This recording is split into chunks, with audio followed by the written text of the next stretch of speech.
Mathematics කීසි සමග එකතු වෙන සියලුම දෙනාම සුබ දවසක් කියලා පිළිගන්නවා. අද අපි සංඛ්‍යාවේ පාඩම ආරම්භ කරනවා. මේක ව්‍යවහාරික ගණිතයේ කොටසේ ඉතාම වැදගත් පාඩමක්. මේක ඉතාම සංකීර්ණයි කියන පාඩම අපි සරලව විසඳගමු. එහෙනම් අපි අපේ පාඩම පටන් ගමු.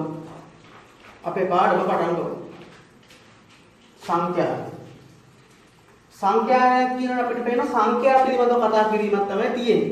ඒතර මේ සංඛ්‍යාවල හැසිරීම සම්බන්ධව තමයි මේ පාඩමේදී කතා වෙන්නේ. ඉතින් මේ පාඩමේදී අපිට වැදගත් වෙන දත්ත පිළිබඳව පොඩි දැනුමක්. දත්තයක් කියන්නේ මොකද්ද? ඔය data. ඔය දත්ත පිළිබඳ අපිට දැනුම අවශ්‍ය වෙනවා. අපි මේ පාඩමේදී දත්ත කොටස් දෙකකට කඩනවා. අංක 1 විවික්ත දත්ත කියන එක කොටසක් තියෙනවා. විවික්ත දත්ත නැත්නම් discrete data.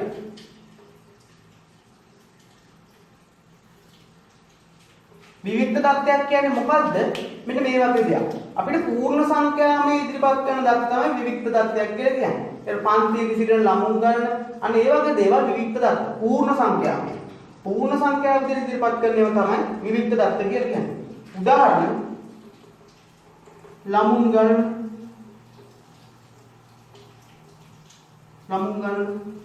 කියන්නේ පූර්ණ සංඛ්‍යාවේ ඉදිරිපත් කරන්න පුළුවන් දත්ත තමයි විවික්ත දත්ත කියලා කියන්නේ. අංක 2 සන්තතික දත්ත.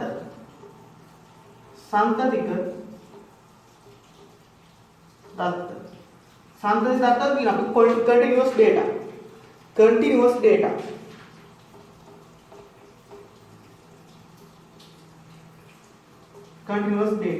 මේ continuous data කියන්නේ අපි දශම සංඛ්‍යාව විදිහට මේ data ඉදිරිපත් කරන්න පුළුවන්. දැන් අපිට විවික්ත දත්තවලදී පුළුවන් වෙන්නේ පූර්ණ සංඛ්‍යාමය දේවල් විතරයි. හැබැයි අපිට තියෙනවා මේව සංඛ්‍යා රේඛාවක් ගත්තොත් ඒ සංඛ්‍යා රේඛාවේ 10 11 කියන සංඛ්‍යා දෙක තියෙනවා. අපිට විවික්ත දත්ත වලින් මේ 10 11 කියන්නේ නිරූපණය කරන්න පුළුවන්. නමුත් අපිට ඕන මේ 10 11 අතර තියෙන සංඛ්‍යා නිරූපණය කරන්න. ඒ කියන්නේ අපිට දශම සංඛ්‍යාත් නිරූපණය කරගන්න ඕන වෙනවා. අනේ ඒ වගේ දේවල් වලට තමයි අපි සන්තතික දත්ත කියන කොටස පාවිච්චි කරන්නේ. එහෙනම් මේ පූර්ණ සංඛ්‍යා සහ දශම සංඛ්‍යා නිරූපණය කරන අපි සන්තතික දත්ත. ඒ කියන්නේ අඛණ්ඩව ව්‍යාප්ත වෙලා මේ විවික්ත දත්තවල 10 දී නැවතිලා ආපහු 11න් පටන් ගන්නවා. සන්තතික දත්තවලදී 10න් නවතින්නේ නැහැ. ඉදිරියටම 10.11 ඒ විදිහට දිගටම යනවා. උදාහරණයක් තමයි බාර උස වගේ දේවල් සන්තතික දත්තවල නැත්නම් continuous data වලට උදාහරණ. තර අපේ විවික්ත දත්ත කියන්නේ පූර්ණ සංඛ්‍යාමය data. සන්තතික දත්ත කියන්නේ පූර්ණ සංඛ්‍යා සහ දශම සංඛ්‍යා. කියන්නේ අඛණ්ඩව ව්‍යාප්ත වෙන ඒවා. 10 දී නවතින්නේ නැහැ. 10 ඉඳලා 11ට යනවා 10.1 ඒවත් අයිති කරගෙන. හරි. එහෙනම් අපිට දත්ත පිළිබඳ පොඩි දැනුමක් ආවා. ඊට පස්සේ අපි මේ පාඩමේ දැනගන්න ඕන පොඩි වචන ටිකක් තියෙනවා. මෙන්න මේවා අපි දැනගන්නවා. මොකද අංක 1 විදිහට අපි දැනගන්න ඕන අසමූහිත දත්ත ව්‍යාප්තියක් කියන්නේ මොකක්ද කියලා. අසමූහිත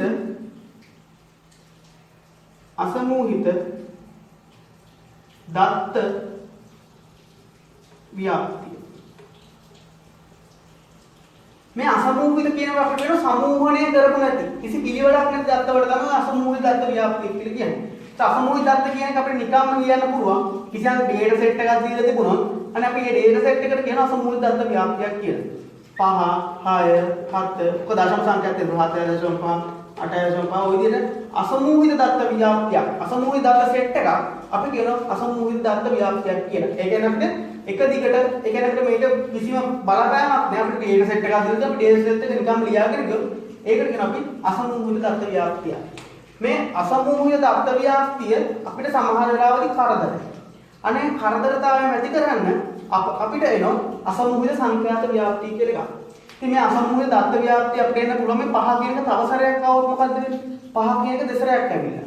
අනේ ඒ වගේ දේවල් වලදී මේක එක සංඛ්‍යාවක් දෙසරයක් ලියවෙනවනේ. අපිට සංඛ්‍යා 1000ක් දුන්නොත් මොකද්ද වෙන්නේ? ඉතින් මේ 5 ඒවා අපිට තව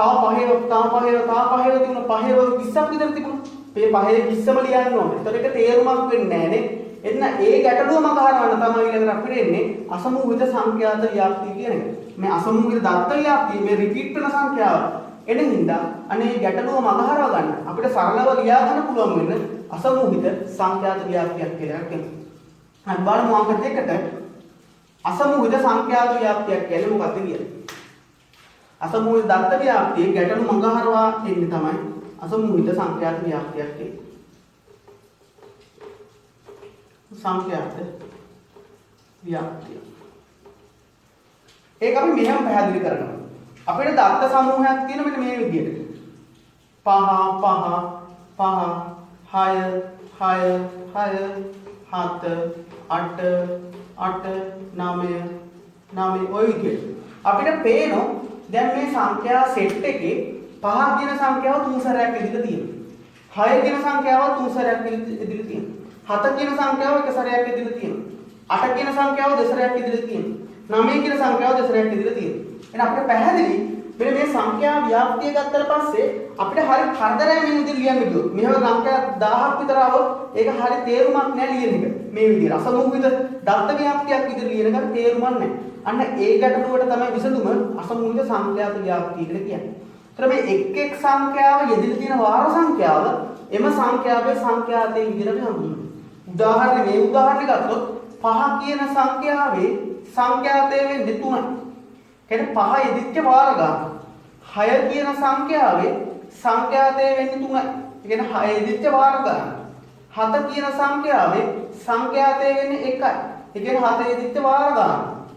8 කියන සංඛ්‍යාවේ සංඛ්‍යාතයේ වෙන්නේ 2යි. ඒ කියන්නේ 8 යෙදිච්ච වාර ගන්න. 9 කියන සංඛ්‍යාතයේ සංඛ්‍යාතයේ වෙන්නේ 2යි. ඒ කියන්නේ 9 කියන සංඛ්‍යාව යෙදිච්ච වාර ගන්න. සාමාන්‍යයෙන් අපි මේ සංඛ්‍යාතය කියන එක නොටේට් කරන්නේ F ලකුණේ.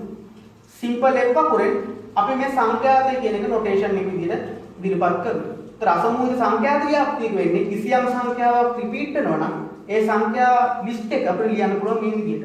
නැත්නම් මේ 5 කියන එක 100 සැරයක් ඉදිරියට මොකද්ද වෙන්නේ? අපිට කොලෙත් දින මදිනෝක ලියා ගන්න.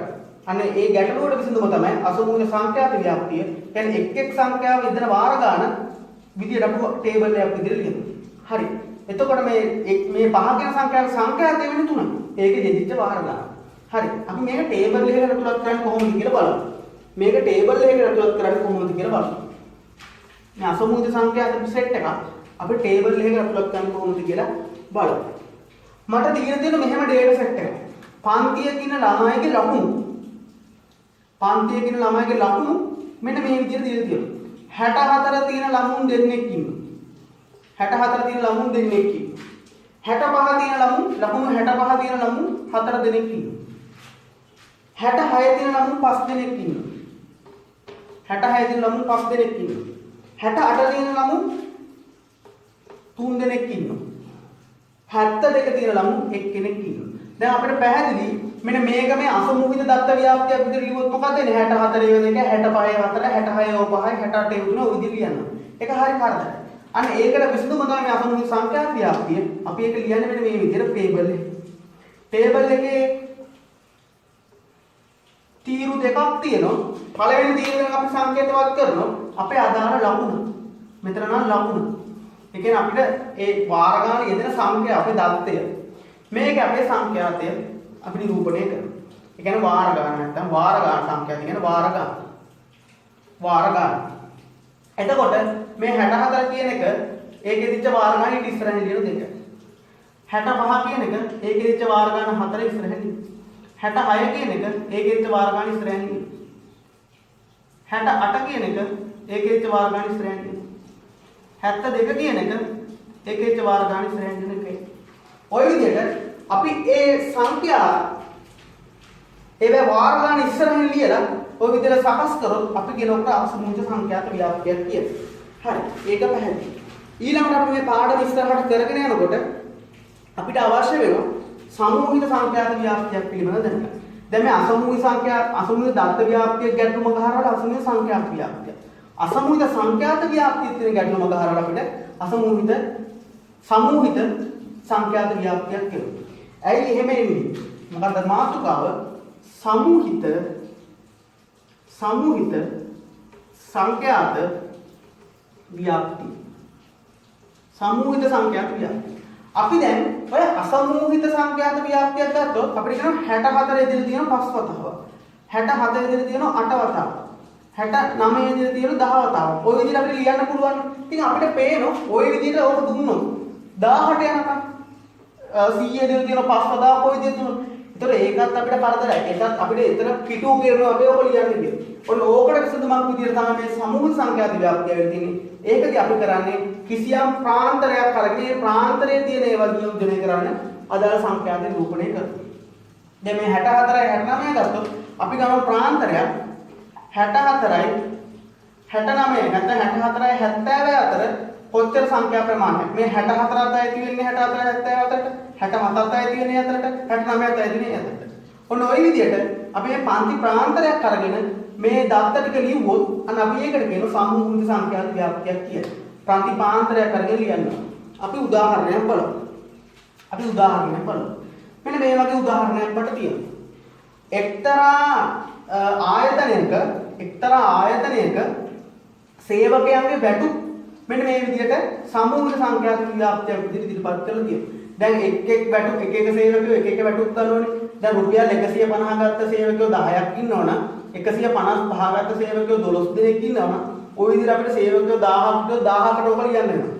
අනේ ඒ ගැටලුව විසඳ ගන්න තමයි අපි මේ ප්‍රතිපාන්තර දාලා සමූහිත සංඛ්‍යාත ව්‍යාප්තියක් විදිහට ඔක ලියාගන්න. එහෙනම් පළවෙනි තීරුව වෙන්නේ පන්ති. මෙතන නම් වැටුප්. මෙතන සංඛ්‍යාතය ඒ කියන්නේ කොච්චර වාර ගණනක් ඉදිරියද කියලා. ඒ වැටුප තියෙන ඒ ප්‍රාන්තරය ඇතුලේ තියෙන වැටුප් වාර ගණන. එතකොට මට තියෙන මෙන්න මෙහෙම එකක්. රුපියල් 100ක් 150ක් අතර වැටුප් ගන්න කට්ටිය ඉන්නවලු 5 දෙනෙක්. ඊළඟට 150 200ක් අතර වැටුප් ගන්න කට්ටිය ඉන්නවලු 150 200ක් අතර වැටුප් ගන්න කට්ටිය ඉන්නවලු 20 දෙනෙක්. 200ක් 250ක් අතර වැටුප් ගන්න කට්ටිය ඉන්නවලු 200ක් 250ක් අතර වැටුප් ගන්න කට්ටිය ඉන්නවලු 41 දෙනෙක්. ඔය විදිහට මට ඕක ලයිස්තුගත කරන්න පුළුවන්. එතකොට අපිට ඕක වෙන වෙනම ලියන්න අවශ්‍ය වෙන්නේ නැහැ නේ. ඒතකොට 100 150 අතර වැටුප් ගන්න කට්ටිය කියන්නේ 105 ගත්ත එක්කෙනා තයි දෙන 120 ගත්ත එක්කෙනා තයි දෙන 140 ගත්ත එක්කෙනා තයි දෙන. හැබැයි 150 ගත්ත එක්කෙනා එළියෙන්නේ පල්ලෙහායේ තීරුවට 150 200 අතර කියන එක. එතකොට මෙතන වෙන්නේ 100ක් 150ක් අතර ඉන්න සීලුම දෙනා මෙතන නියෝජනය වෙනවා. ඒතකොට 100ක් 150ක් අතර වැටුප් ගන්න 5ක් ඉන්නේ. 150 200 අතර වැටුප් ගන්න 20ක් ඉන්නේ. 200ක් 250ක් අතර වැටුප් ගන්න 41ක් ඉන්නේ.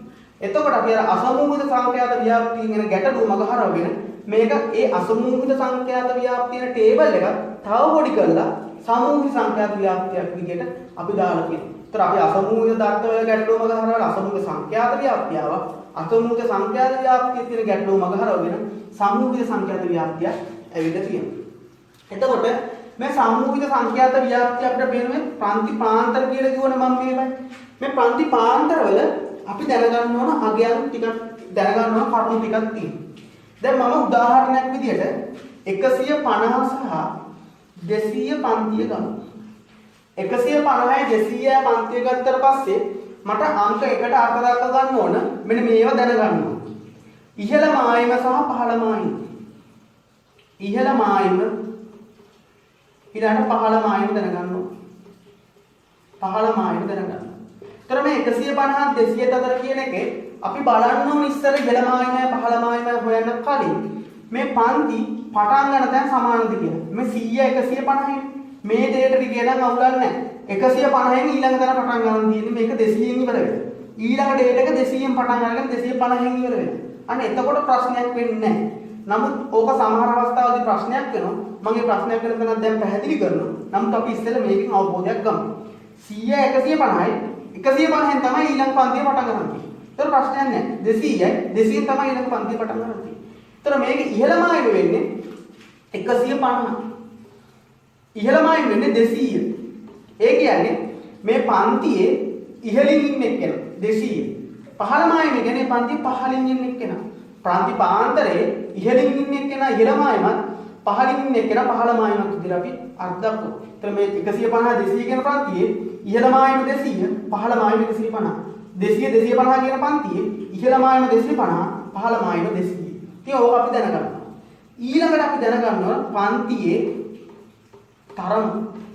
පන්තියේ තරම මොකද්ද? මේ පන්තියේ විශාලත්වය කියන්නේ මොකක්ද? සාමාන්‍යයෙන් අපිට දෙන්නේ මේ පන්තියේ තරම සමාන වෙච්ච පන්ති පන්ත. පන්තියේ තරම කියලා කියන්නේ මොකද්ද? මෙන්න මේ දෙයට අපි ඉහළ පන්තියේ අඩු කරොත් පහළ පන්තිය අනතකට අපි වෙන පන්තිය තරම මෙතන නම් 200 රින් 150. ඒතර පන්තිය තරම අපි සාමාන්‍ය C කියන නොටේෂන් එකකින් ලකුණු කරනවා. අපිට 50ක් ඉන්නේ. පන්තිය තරම ඔය විදිහට. ඒ කියන්නේ පන්තිය තරම කියන්නේ මොකද්ද? ඉහළ පන්තියෙන් අඩු කරනොත් පහළ පන්තිය. ඒතර අපිට එනවා පන්තිය තරම. ඒතර අපිට පැහැදිලි ඉහළ මායම කියන්නේ මොකද්ද? ඉහළාගය පන්ති පාන්තර ඉහළාගය. පහළ මායම කියන්නේ පහළාගය. පන්තිය තරම කියන්නේ ඉහළ පන්තියෙන් පහළ පන්තිය අඩු කරාට පස්සේ මේක සාමාන්‍ය අපි C කියලා නොටේට් කරනවා. ඊළඟට අපි දැනගන්න ඕන දේ පන්ති පාන්තරේ මධ්‍ය අගය මැද අගය. පන්ති පාන්තරේ මැද අගය. ඒතර අපි ඒක xi කියලා ලකුණු කරනවා. xi කියන්නේ මේක දැන් පළවෙනි එක පටන් ගත්තොත් ඒක x1. දෙවෙනි එක පටන් ගත්තොත් x2. දෙවෙනි එක තුන්වෙනි පටන් ගත්තොත් x3. ওই විදිහට තමයි ඔබ අංකණය වෙන්නේ. පොදුවේ අපි xi කියලා දක්වනවා. දැන් මේ අනුව නම් අපිට මේ 150 200 පන්තියනේ. ඒතර අපිට x2 තමයි හොයන්නේ. ඒක දෙවෙනි පන්ති පාන්තරනේ. ඒතර i කියන අංකය 2යි. ඒතර කොහොමද පන්තියේ මැද අගය හොයන්නේ? ඉහළ මායම එකතු කරන පහළ මායමට බෙදනවා 2. ඒතර පන්තියේ මැද අගය හොයන්නේ ඉහළ මායමයි පහළ මායමයි එකතු කරලා 2කින් බෙදනවා. ඉහළ මායමයි පහළ මායමයි එකතු කරලා 2කින් බෙදලා තමයි පන්තියේ මැද අගය අපි හොයන්නේ. ඉහළ මායමයි පහළ මායමයි එකතු කරලා 2කින් බෙදලා අපි පන්තියේ මැද අගය හොයනවා. ඊට පස්සේ එතකොට ඉහළ මායමයි පහළ මායමයි එකතු කරලා මැද අගය හෙව්වනේ. ඉතින් මෙතන මොකක්ද වෙන්නේ? 150 ධන 200 බෙදීම 2. 250 බෙදීම 2 අපිට 125යි. එහෙනම් පන්තියේ මැද අගය වෙන්නේ 200 125. එහෙනම් අපි ඉහළ මායම පහළ මායම පන්තියේ තරම මැද අගය පිළිබඳ අදහසක් ලබා ගත්තා. ඊළඟට අපි බලන්න ඕන දේ තමයි මෙන්න මේ 100න් පටන් අරන් 150න් අවසන් වෙන ඊළඟ පන්තිය 150න් පටන් ගන්නවා කියන්නේ අපිට සමහර අය දෙනවා 100න් පටන් අරන් 150න් ඉවරුණාට ඊළඟ පන්තිය පටන් ගන්න 151. අනේ ඒ වගේ ගැටලුවක් කොහොමද බලමු අපි හරියට තහවුරු කරගන්න. එතකොට ඒ වගේ ගැටලුවක් අපි බලමු. අපිට මෙන්න මේ වගේ ඩේටා සෙට් එකක් දීලා තියෙනවා. මේ වගේ අපිට පන්තියේ සංඛ්‍යාත වැඩක් නැහැ. අපිට පන්ති පාන්තර ටිකක් ගමු අපි. මේ විදිහට පන්ති පාන්තර සෙට් එකක් මට දීලා තියෙනවා. අංක 1 පන්ති පාන්තර 120 128. 120 128. අංක 2 පන්ති පාන්තර 129 137. 137. අංක 3 පන්ති පාන්තර 138 147. ඒත් අපිට පේනවා මේකේ මේ 120න් පටන් අරන් 128 ඉවර වෙලා ඊළඟ පන්තිය පටන් ගන්න 128 නෙමෙයි 129. එහෙනම් මේ වගේ පන්ති පාන්තරයක් අපි හදා ගන්න ඕන අපේ ස්ටෑන්ඩඩ් ෆෝම් එක. ස්ටෑන්ඩඩ් ෆෝම් එක මොකද්ද? 120න් පටන් අරන් 128 ඉවරුණා නම් ඊළඟ පන්තියත් පටන් ගන්න ඕනේ 128ෙම තමයි. අනේ මේ ෆෝම් එකට අපි මේක හදා ගන්න ඕන. අපි කොහොමද කරන්නේ? මෙන්න මේ වගේ දෙයක් තමයි අපි කරන්නේ. හොඳට බලන්න. එතකොට අපි සාමාන්‍යයෙන් ওই වැඩේ කරන්නේ ඔයාලට පොඩි අවබෝධයක්. දැන් අපිට කරන්නේ මෙන්න මේ වගේ දෙයක්. මුලින්ම අපි මේ 120 කියන පන්තියේ වෙනසක් කරන්න අපි දන්නේ නැහැ තාම. මම ඒක මේ පැහැදිලි කරලා තමයි මේ විදිහට කියලා දෙන්නේ. 120 කියන පන්තියේ වෙනසක් කරන්න දන්නේ අපි ඕක විදිහට. මේ 128 කියන පන්තියේ වෙනුවට මම ලියන්නේ මොකද්ද එතන? 100 පන්ති පාන්තර ලකුණු තමයි මේ තියෙන මේ අඩු කිරීම ලකුණු නෙමෙයි. 128ට ඊට යටින් තියෙන පන්තියේ ආරම්භක ස්ථානය එකතු කරලා දෙකෙන් බෙදුවා. හරිද? එතකොට ඊළඟ පන්තියෙන්නේ 128ට 129 එකතු කරලා දෙකෙන් බෙදනවා. ඒකමයි එන්නේ මෙතනයි. මෙතන end point එක මෙතන ආරම්භක point එක වෙන්න ඕනේ. ඊළඟ පන්තියෙන්නේ 134 මොකද්ද කරන්නේ? 138 එකතු කරලා දෙකෙන් බෙදනවා. දෙකෙන් බෙදනවා. ඊළඟ එකට මොකක්ද වෙන්නේ? මෙතන ආරම්භක පොයින්ට් එක වෙන්නේ මෙතන end point එක 137 එකතු කරලා දෙකෙන් බෙදනවා. මෙතන මම තාම දන්නේ නැහැ මොකද්ද කියලා මෙතෙන්ට එන්නේ. තාම දන්නේ නැහැ මොකද්ද කියලා එන්නේ. තාම දන්නේ නැහැ මොකද්ද එන්නේ. එතකොට මොකද්ද මේ අපි සාමාන්‍ය මැද පන්තියක ඕක හොයා ගන්න ඕනේ ඉස්සෙල්ලා.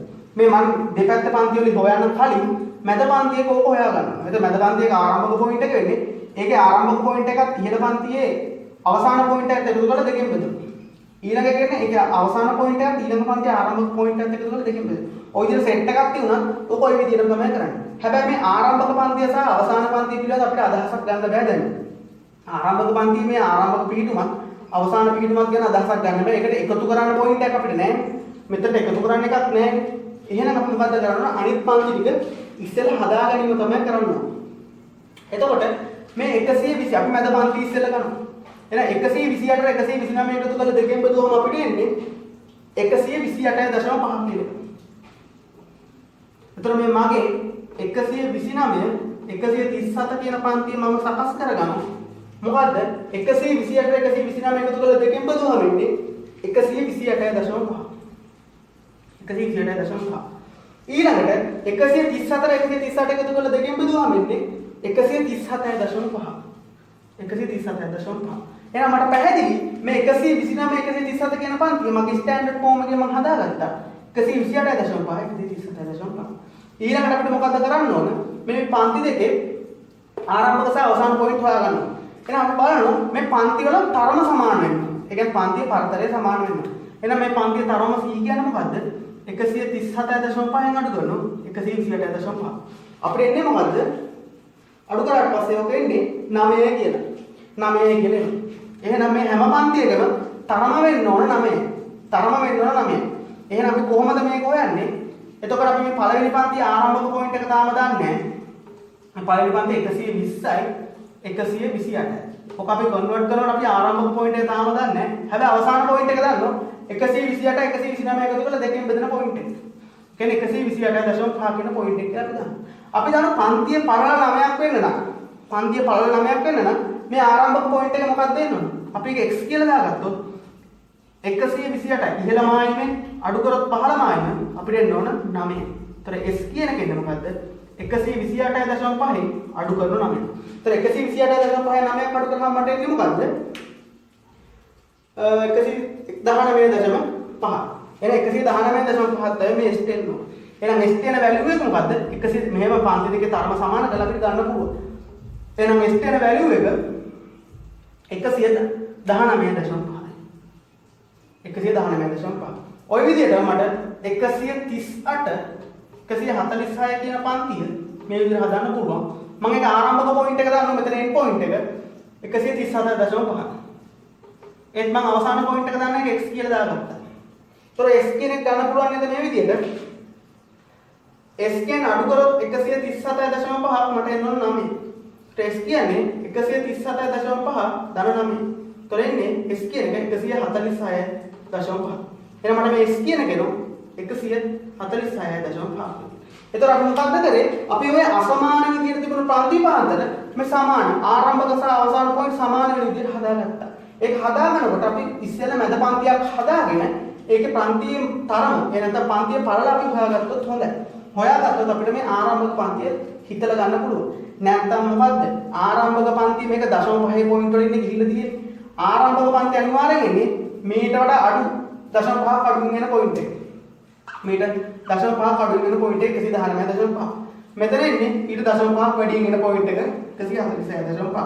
ඒ විදිහට අපිට හිතලා ගන්න පුළුවන්. නමුත් එහෙම ගන්න හිතෙන්නේ නැත්නම් ගාන සංකීර්ණ වුණොත් ඒක වරද්ද ගන්න යන්න එපා පේපර් එකේ. අපි මුලින්ම මැද පන්තියක් හොයාගෙන ඒ පන්තියේ ඉහළ සහ පහළ මායිම් දෙක හොයා ගන්න ඕන.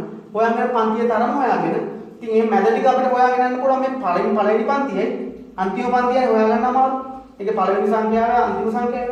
ඊට අපි මේ විදි කරා වගේ පන්තියේ තරම අරගෙන එක සමාන කරලා අපිට ඒ සංඛ්‍යා දෙකක් හොයාගන්න පුළුවන්. ඉතින් ඔය විදිහේ ගැටලුවක් තමයි විභාගෙට එන්නේ. ඒතර ඔය පන්ති පාන්දර සකස් කර ගැනීම පිළිබඳ අවබෝධය තියෙනවා. පන්ති පාන්දර සකස් කර ගැනීම පිළිබඳ අවබෝධය තියෙනවා. හරි. එහෙනම් මම ඔය සමූහ සංඛ්‍යා ව්‍යාප්තියක පන්ති පාන්දර වල එන ස්වරූප ටික තමයි ඔය කතා කරන්නේ. අපි ඊළඟ කොටසට යමු. ඊළඟ කොටසට යමු. මගේ ඊළඟ කොටස වෙන්නේ මොකද්ද? හරි. ඊළඟට මම කතා කරමු සමුච්චිත සංඛ්‍යාත ව්‍යාප්තියක් ගැන. සමුච්චිත සංඛ්‍යාත ව්‍යාප්තිය. cumulative frequency. සමුච්චිත සංඛ්‍යාත ව්‍යාප්තිය. සමුච්චිත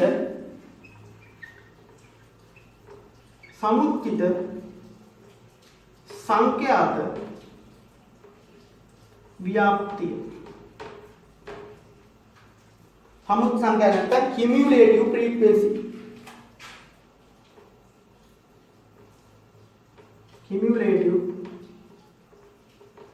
frequency.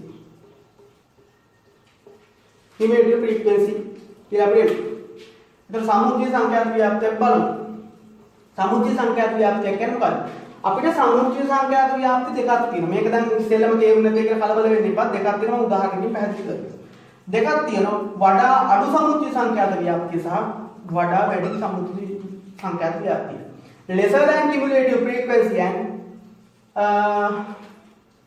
more than cumulative frequency. එතකොට මේක වඩා අඩු සමුච්චිත සංඛ්‍යාතය වඩා අඩු සමුච්චිත සංඛ්‍යාත ව්‍යාප්තිය කියලා එකක් තියෙනවා. වඩා වැඩි සමුච්චිත සංඛ්‍යාත ව්‍යාප්තිය කියලා එකක් තියෙනවා.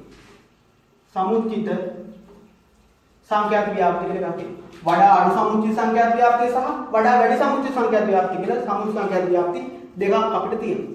අපි එහෙනම් මේ උදාහරණේ මෙන්න මේවා පැහැදිලි කරගමු. සරලව පැහැදිලි කරගමු. එහෙනම් මගේ උදාහරණය මෙන්න මේ උදාහරණයක්. මේ ලොකු ටේබල් එකක් තියෙනවා මගේ. මේ උදාහරණය ඔක පැහැදිලි සම්පූර්ණ. පළවෙනි තීරයේ තියෙන්නේ මගේ පන්ති ටික. පන්ති ටික තියෙනවා. මම දැනට උගන්වපු ඔක්කොම ටික මෙතනින් කවර් කරන්න බලාපොරොත්තු මේ ටේබල් එකේ. පන්ති ටික. මොකද්ද මට තියෙන පන්ති ටික? පළවෙනි පන්තිය 13ක් 15ක් අතර. 13ක් 15ක් අතර. දෙවෙනි පන්තිය 16ක් 18ක් අතර. තුන්වෙනි පන්තිය 19ක් 21ක් අතර. හතරවෙනි පන්තිය 22ක් 24ක් අතර. 22ක් 24ක් අතර. පස්වෙනි පන්තිය 25ක් 27ක් අතර. 25ක් 27ක් අතර විදිහට ඔය විදිහට පන්ති ටිකක් මට දක්වන්න ලැබෙනවා. ඒතර මම පන්ති ටික තමයි ඔය මගේ. ඔය මගේ පන්ති සෙට් එක. ඔය මගේ පන්ති සෙට් එක. එතකොට මට ඔය ගණනට වඩා අඩු සමුච්චය සංඛ්‍යාත ව්‍යාප්තිය වඩා වැඩි සමුච්චය සංඛ්‍යාත ව්‍යාප්තිය. මම මුලින්ම සංඛ්‍යාත ලියන්න කලින් මම තව තීරුවක් ලියා ගන්නවා. මට මේක දැක ගමන් පැහැදිලි වෙන්නේ මොකද්ද? මට මේක දැක ගමන් පැහැදිලි වෙන්නේ නේද? මෙන්න මේ කියන සංඛ්‍යා 13න් පටන් අරන් 15 ඉවර වෙලා ඊළඟ එක පටන් ගන්න 16. එහෙනම් මට පේනවා මට මේක ස්ටෑන්ඩඩ් ෆෝම් එකට හදාගන්න අවශ්‍ය වෙන එකක් කියලා. ගණන් හදාගන්නකොට මට වැදගත් වෙනවා මේක. ඒතර මම මේක මගේ ස්ටෑන්ඩඩ් ෆෝම් එකට හදාගන්න. මම මුලින් ඉඳලම ගණන් හදන ක්‍රමය තමයි පුරුදු කරන්නේ. ඒතර මම ස්ටෑන්ඩඩ් ක්‍රමයට හදාගන්නවා. ඊට මම කියන සීමා පන්ති. සීමා පන්ති කියලා මම ඒක කියනවා. මම මගේ ස්ටෑන්ඩඩ් ෆෝම් එකට ඒක හදාගන්නවා. ඉතින් මම කොහොමද ස්ටෑන්ඩඩ් ෆෝම් එක හදාන්නේ කිව්වේ? මුලින්ම මම කො මැද පන්තියක් අරන් බලන්න කියලා. ඒතර මැද පන්ති මම 16 18 කියන පන්තිය ගන්නවා. ওই පන්තිය අරගෙන මම ඕකේ සීමා ටික හොයාගන්නවා. ඒතර ඉහළ පහ සීමා වෙන්නේ 16 ධන 15 බෙදීම දෙකේ ඉඳලා යන්නේ 18 ධන 19 බෙදීම දෙක. ඒතර මට මේ පන්තියේ සීමා දෙවෙනවා 15.5යි 18.5යි කියනවා. 18.5. එහෙනම් මේ සීමාව 15.5යි 18.5. ඉතින් මට මේ පළවෙනි දෙක ආරම්භයේදී හොයාගන්න ඕනේ. මම ඉස්සෙල්ලා මගේ මැද ටික හොයාගන්නවා. ඊට පස්සේ මට මේක කියන්න පුළුවන් 18.5න් පටන් ගන්න ඕනේ. එහෙනම් ඉතුරු එක 21යි 22යි එකතු කරලා දෙකෙන් බෙදමු. එතන 21.5 කියලා මට එනවා.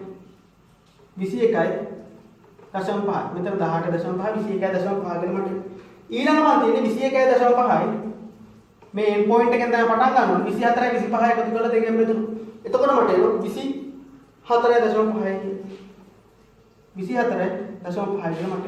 ඒතර මම දන්නවා මම දන්නේ නැත්තේ මොකද්ද? මෙන්න මෙතන ආරම්භක පොයින්ට් එක තමයි මම දන්නේ. මේ 13ටයි 24ටයි වෙනකොට මොකක්ද දාන්නේ කියලා. නමුත් මම දන්නේ මෙතන අවසාන පොයින්ට් එක. මෙතන ආරම්භ කරන්නේ 24.5 කියලා දන්නවා. මම මේ අවසාන පොයින්ට් එක තමයි දන්නේ. මෙතන ආරම්භක පොයින්ට් එක මම දන්නේ නැහැ. මෙතන අවසාන වෙන පොයින්ට් එක තමයි 15.5 කියන්නේ. ඒ මෙතන තියෙන එකම මෙතෙන්ටත් එන්නවා. නැත්නම් අපි 16 15 එකතු කරලා දෙකෙන් බෙදලා ගන්නවා. එහෙනම් මේක හරියම ඉස්සෙල්ලා පන්තියේ තරම හොයන්න. පන්ති තරම 18.5යි 15.5 කඩු කරලා අවශ්‍ය වෙන්නේ මොකද්ද? 3යි. එතකොට මීට වඩා 3ක් අඩුවෙන් තියෙන තැන මොකද්ද? 12.5. එහෙනම් මෙතන 12.5 තමයි ඉන්නේ. මෙතන වඩා 3ක් වැඩියෙන් තියෙන පොයින්ට් එක 27.5. 27.5 තමයි එන්නේ. 27.5. 27.5. එතකොට මට පැහැදිලි මේක 0.5ක් අඩු වෙන පොයින්ට් එක මෙතන 0.5ක් වැඩි වෙන පොයින්ට්. මම සීමා පන්ති ටික ඔය විදිහට ලියාගත්තා. ඊළඟට මට තියෙනවා මගේ සංඛ්‍යාත ටික. ඔය එක එක පන්තියට දාලා සංඛ්‍යාත සෙට් එක. එකේ පන්තිය දාලා සංඛ්‍යාත ටෙස්ට් එක සෙට් එක මට තියෙනවා. ඒතර 13 15 කියන පන්තිය දාලා සංඛ්‍යාත 3යි. 16 18 කියන පන්තිය දාලා සංඛ්‍යාත 11යි. ඒ කියන්නේ 13 15 අතර තියෙන සංඛ්‍යා 3ක් තියෙනවා. 16 18 අතර තියෙන සංඛ්‍යා 11ක් තියෙනවා. ඒතර 19 21 අතර තියෙන සංඛ්‍යා මට 14ක් තියෙනවා. 22 24 අතර තියෙන සංඛ්‍යා 7ක් තියෙනවා. 27 24 සංඛ්‍යා 5ක්. ඒතර ඔක්කොම සංඛ්‍යා වල එකතු කීයද? 25යි. 40ක් වෙනවා මට. 40ක් වෙනවා. 35 40ක් වෙනවා. එහෙනම් මම පළවෙනියටම කරන්න යන්නේ මොකද්ද? වඩා අඩු සමුච්චිත සංඛ්‍යාත දිගු හදාගන්න. වඩා අඩු සමුච්චිත සංඛ්‍යාත තීරු වඩා අඩු සමුච්චිත සංඛ්‍යාත තීරුව හදාගන්න. ඒතර මේකේ සාමාන්‍ය නොටේෂන් එකක් තියෙනවා. මේ CF කියන්නේ cumulative frequency. CF කියන්නේ cumulative frequency. මෙන්න මෙහෙම විශාල සමාන අපේ අසමානතා ලකුණු තියෙන්නේ. ඒක කට ඇරිච්ච පැත්ත CF පැත්තට දාලා ලියනවා. වඩා අඩු සමුච්චිත සංඛ්‍යාතයේ උරුදිය ලියනවා. cumulative frequency. CF කියන්නේ cumulative frequency. ඒතර කොහොමද අපි කරන්නේ? වඩා අඩු සමුච්චිත සංඛ්‍යාති කරන්නේ මෙච්චරයි. අපි ඉස්සෙල්ලා අපේ පළවෙනි පන්තියේ දාලා සංඛ්‍යාතේ 3 ලියාගත්තා. 3 ලියාගෙන මොකද කරන්නේ? මේ 3යි මෙන්න මේ 3යි මේ 11යි එකතු කරනවා. මේ 3යි මේ 11යි එකතු කරනවා. එකතු කරාට පස්සේ එන්නේ මොකද්ද? 14. අපි ඊළඟ පේන්නේ 14 ලියාගත්තා. ඊළඟ කරන්නේ මොකද්ද? මේ 14යි මෙතන තියෙන 14යි එකතු කරනවා. එතකොට මේ පේජෙට මම ලියන්නේ මොකද්ද? 28 කියලා. ඊළඟ කරන්නේ මම මොකද්ද? මේ 28යි ඊළඟ සංඛ්‍යාතය එකතු කරන 7යි. මට එනවා 35යි කියලා. මට එනවා 35යි කියලා. ඊළඟට මම මොකද්ද කරන්නේ? මේ 35යි ඊළඟ සංඛ්‍යාතය එකතු කරනවා. ඒතර මට එතන එනවා 40යි කියලා. මට එතන එනවා 40යි කියලා. එහෙනම් මම වඩා අඩු සමුච්චිත සංඛ්‍යාතය හොයන්නේ කොහොමද? ආරම්භයේදී ආරම්භක සංඛ්‍යාතය ලියලා සංඛ්‍යාත එකතු කරගෙන ඊළඟ පේජේ ලියනවා. 3ට 11ක් එකතු කරලා 14 ලිව්වා. 14ට 14ක් එකතු කරලා 28 ලිව්වා. 28ට 7ක් එකතු කරලා 35 ලිව්වා. 35ට 5ක් එකතු කරලා 40 ලිව්වා. ඉතින් අවසානයේ වඩා අඩු සමුච්චිත සංඛ්‍යාත ගත්තේ වඩා අඩු සංඛ්‍යාතයෙන් මේ පටන් ගත්තේ අපි ආරම්භක සංඛ්‍යාතේ. ඒ ආරම්භක සංඛ්‍යාතයෙන් පටන් ගන්න අපිට පේනවා අන්තිමට එකතුව මේ සංඛ්‍යාතවල එකතුව එන්න ඕන අන්තිම පන්ති පාන්තර. ඒ කියන්නේ 25 27 කියන එකට 40 කියන කෙනවා. ඒ කියන්නේ වඩා අඩු සමුච්චිත සංඛ්‍යාත ව්‍යාප්තිය අපි පළවෙනි සංඛ්‍යාතේ ලියලා ඒකට එකතු කරගෙන යනවා. මේක පැහැදිලිද? ඊළඟ මට ඕන වඩා වැඩි සමුච්චිත සංඛ්‍යාත නැත්නම් CF කියන එක උඩයි. cumulative frequency කියන එක උඩ අවස්ථාව. හරි. අපි මේක වඩා අඩු සමුච්චිත සංඛ්‍යාත ව්‍යාප්තිය අපි මේ පළවෙනි සංඛ්‍යාතයෙන් පටන් අරගෙන එක සංඛ්‍යාත එකතු කරගෙන කියනවා. මේකෙදි කරන්නේ මොකද්ද?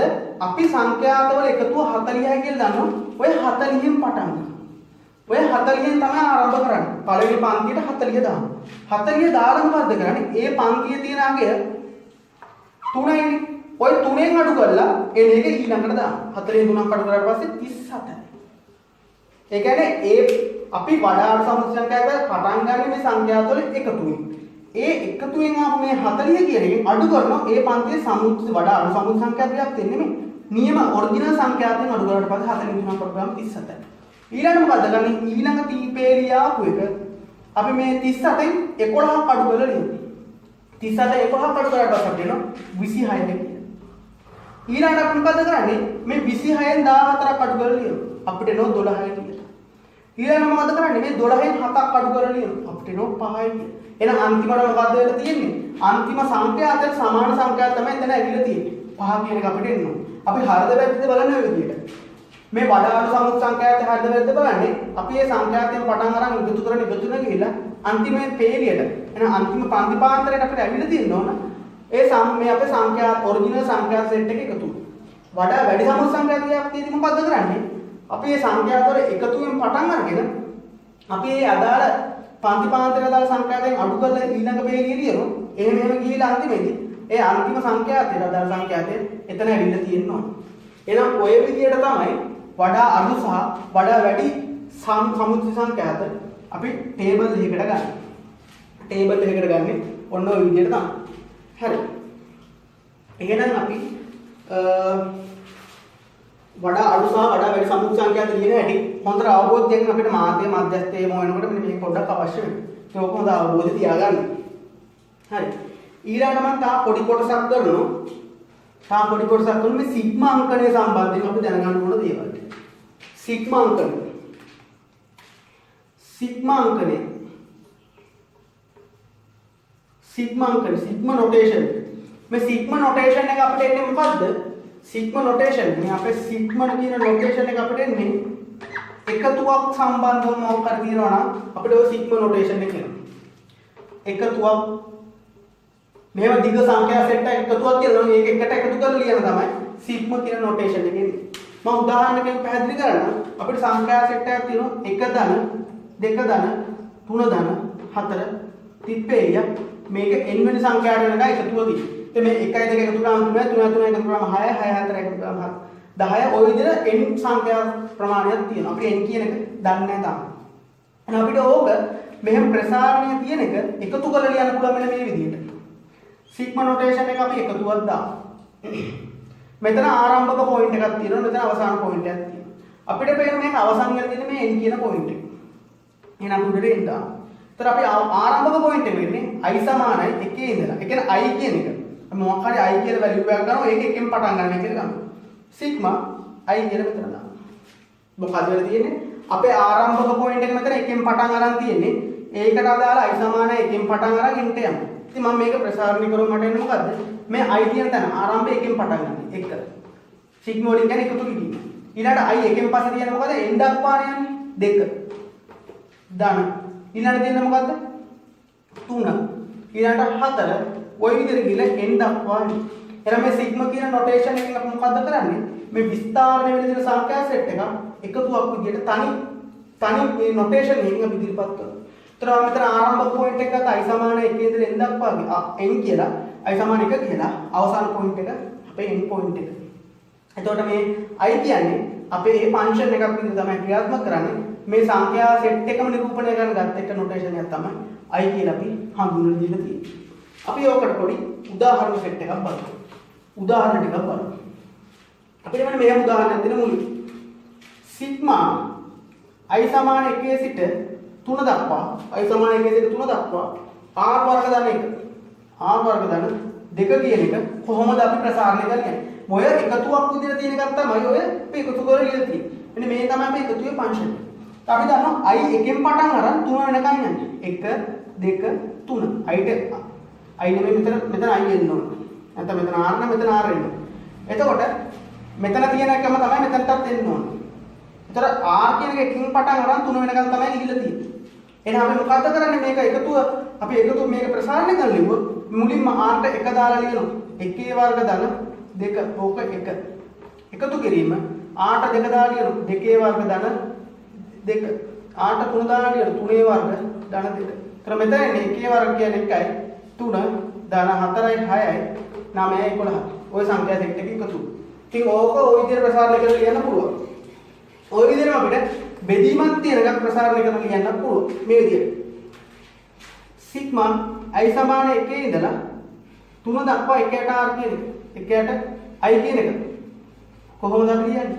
i කියන එක යන්නේ 1 2 3 කියන එක. එහෙනම් මේක අපිට ලියන්න පුළුවන් නේද මේක? i ට 1 දැම්මොත් 1. 1 බෙදීම 1 1. i ට 2 දැම්මොත් 1 බෙදීම 2යි. i ට 3 දැම්මොත් 1 බෙදීම 3. ඉතින් ওই සංඛ්‍යා සෙට් එකේ එකතුව තමයි අපි ওই විදිහට නිරූපණය කරලා තියෙන්නේ. තව උදාහරණයක් ගත්තොත් අවසාන උදාහරණය සිග්මා i සමාන 2 ඉඳලා 4 දක්වා 1ට i + 1 i - 1 කියලා අපිට දීලා තියෙනවා. ඒතර මේ තමයි අපේ ෆන්ක්ෂන් එක. මේ තමයි අපේ සංඛ්‍යාත යන රේන්ජ් එක. i කියන එක 2 ඉඳලා 4 දක්වා. මේ එකෙන්ම පටන් ගන්න ඕනේ කියලා නීතියක් නැහැ. 2 3 4 විදිහට තියෙනවා. එහෙනම් අපිට මේක ලියන්න පුළුවන් මේ i කියන තැන් වලට අපි ආරම්භක පොයින්ට් එකේ 2යි. 1 බෙදීම 2 ධන 1 3යි. 2 රින 1 1යි. ගුණ කිරීමක් තියෙනවා. දැන් 3 දැම්මොත් 1 බෙදීම 3 ධන 1 4යි. 3 රින 1 2යි. ධන 1 බෙදීම 4 දැම්මොත් 4 ධන 1 5යි. 4 වෙනි එක 3යි. මෙතන 3 වෙනි එක 4 වෙනි එක 3 වෙනි එක 2යි 3 දාන එක 4යි. මෙතන 2 දාන එක 3යි 2 වෙනි එක 1යි. මෙතන 4 දාන එක 5යි 4 වෙනි එක 3යි. ඔන්න ওই විදිහට තමයි මෙන්න මේ සංඛ්‍යා සෙට් එක අපි නිරූපණය කරන්නේ. ඉතින් අපිට වැදගත් වෙනවා ওই සංඛ්‍යා සෙට් එක මේ විදිහේ සංඛ්‍යා ව්‍යාප්තියක් එකතුවක් විතර ලියන්නේ කොහොමද කියන එක මේ සංඛ්‍යානේ පාඩමේදී මම ඒකට පිළිබඳව පොඩි අදහසක් තමයි කිව්වේ. මම මේක ශ්‍රේණි පාඩමේදී වැඩිදුරටත් සාකච්ඡා කරනවා. හරි. ওই විදිහට සංකීර්ණ සංඛ්‍යාවල පළවෙනි කොටස මම අවසන් කරනවා. ඊළඟ කොටසේ බොහොම වැදගත් સિદ્ધාන්ත අපි සාකච්ඡා කරන්න බලාපොරොත්තු වෙනවා. එහෙනම් අද කතා කරපු સિદ્ધාන්තික නැතුව ඊළඟ කොටසට කොහෙත්ම යන්න බෑ. එහෙනම් අද කරපු හොඳට නෝට් එකක් ලියාගෙන ඒ කොටස පැහැදිලිව අවබෝධ කරගන්න. ඒ ටික නැතුව ඉස්සරහට යන්න අමාරුයි. එහෙනම් අපි ඊළඟ වීඩියෝ එකේදී හම්බ වෙමු. අද කරපු ටික හොඳට කරන්න. සියලු දෙනාට සුබ දවසක්. ස්තුතියි.